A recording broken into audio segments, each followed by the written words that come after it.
নতুন করে বাণিজ্য শুল্ক আরোপের বিষয়ে পুনর্বিবেচনার আহ্বান জানিয়ে মার্কিন যুক্তরাষ্ট্রের প্রেসিডেন্ট ডোনাল্ড ট্রাম্পকে চিঠি দিয়েছেন বাংলাদেশের প্রধান উপদেষ্টা প্রফেসর ডক্টর মোহাম্মদ ইউনুস। এতে দ্বিপাক্ষিক বাণিজ্য সম্পর্কের উন্নয়ন ও পারস্পরিক শুল্ক আরোপ বিষয়ে পুনর্বিবেচনার এই আহ্বান জানিয়েছেন তিনি। সোমবার যুক্তরাষ্ট্রের প্রেসিডেন্ট ডোনাল্ড ট্রাম্পকে এ বিষয়ে চিঠি দিয়েছেন প্রধান উপদেষ্টা। চিঠিতে বাংলাদেশ কি করতে চায় তার প্রতিশ্রুতিও রয়েছে। এতে বলা হয়েছে, ট্রাম্প প্রশাসনের বাণিজ্য নীতি সমর্থনে বাংলাদেশ পূর্ণ সহযোগিতা করবে।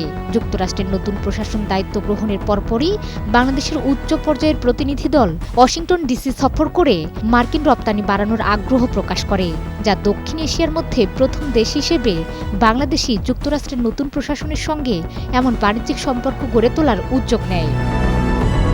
ওই চিঠিতে আরও বলা হয়েছে, বাংলাদেশ যুক্তরাষ্ট্রের সঙ্গে তরলীকৃত প্রাকৃতিক গ্যাস আমদানিতে বহু বছর মেয়াদী চুক্তিতে স্বাক্ষরকারী প্রথম দেশ হিসেবে একটি গুরুত্বপূর্ণ মাইল ফলক স্থাপন করেছে। এই চুক্তির মাধ্যমে জ্বালানি নিরাপত্তা নিশ্চিত করার পাশাপাশি দুই দেশের মধ্যে শক্তি খাতে সহযোগিতা আরও গভীর করার সুযোগ সৃষ্টি হয়েছে। যুক্তরাষ্ট্র সরকার সম্প্রতি এলএনজি রপ্তানির উপর নিষেধাজ্ঞা তুলে দেওয়ার পর বাংলাদেশ এই সুযোগকে কাজে লাগিয়ে পারস্পরিক অংশীদারিত্ব আরও সম্প্রসারিত করার উদ্যোগ নিয়েছে। এ বিষয়ে দুই দেশের মধ্যে আলোচনাও চলমান রয়েছে। চিঠিতে আরও উল্লেখ করা হয়, বাংলাদেশের 17 কোটি জনসংখ্যার বাজারে মার্কিন কৃষিপণ্য যেমন তুলা, গম, ভুট্টা ও সয়াবিন রপ্তানি বাড়ানোর উদ্যোগ নেওয়া হয়েছে, যা যুক্তরাষ্ট্রের কৃষকদের আয়ে ইতিবাচক প্রভাব ফেলবে।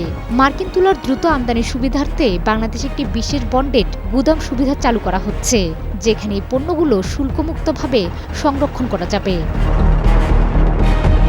বাংলাদেশকে দক্ষিণ এশিয়ায় যুক্তরাষ্ট্রের পণ্যের উপর সর্বনিম্ন শুল্ক আরোপকারী দেশ উল্লেখ করে চিঠিতে আরও বলা হয়, কিছু মার্কিন রপ্তানি পণ্যের শুল্ক 50% পর্যন্ত কমানোর পরিকল্পনা রয়েছে। এসবের মধ্যে রয়েছে গ্যাস টারবাইন, জেনেক্সে শিফট করো, লাইফকে লিফট করো, সেমিকন্ডাক্টর ও চিকিৎসা সরঞ্জাম। এছাড়া মার্কিন যুক্তরাষ্ট্রের রপ্তানি পণ্যের জন্য অশুল্ক বাধা সরানোর উদ্যোগ নিয়েছে বাংলাদেশ সরকার। এর অংশ হিসেবে কিছু নির্দিষ্ট পরীক্ষার বাধ্যবাধকতা তুলে দেওয়া হচ্ছে। পাশাপাশি প্যাকেজিং, লেবেলিং এবং সার্টিফিকেশন সংক্রান্ত নিয়মাবলীও আরও সহজ ও যুক্তিসঙ্গত করা হচ্ছে। বাংলাদেশে স্টার্লিং চালুর জন্য প্রয়োজনীয় ব্যবস্থা সম্পন্ন হয়েছে, যা প্রযুক্তি, বিমান ও প্রতিরক্ষা খাতে মার্কিন বিনিয়োগের নতুন দ্বার উন্মুক্ত করবে বলেও জানানো হয় ওই চিঠিতে।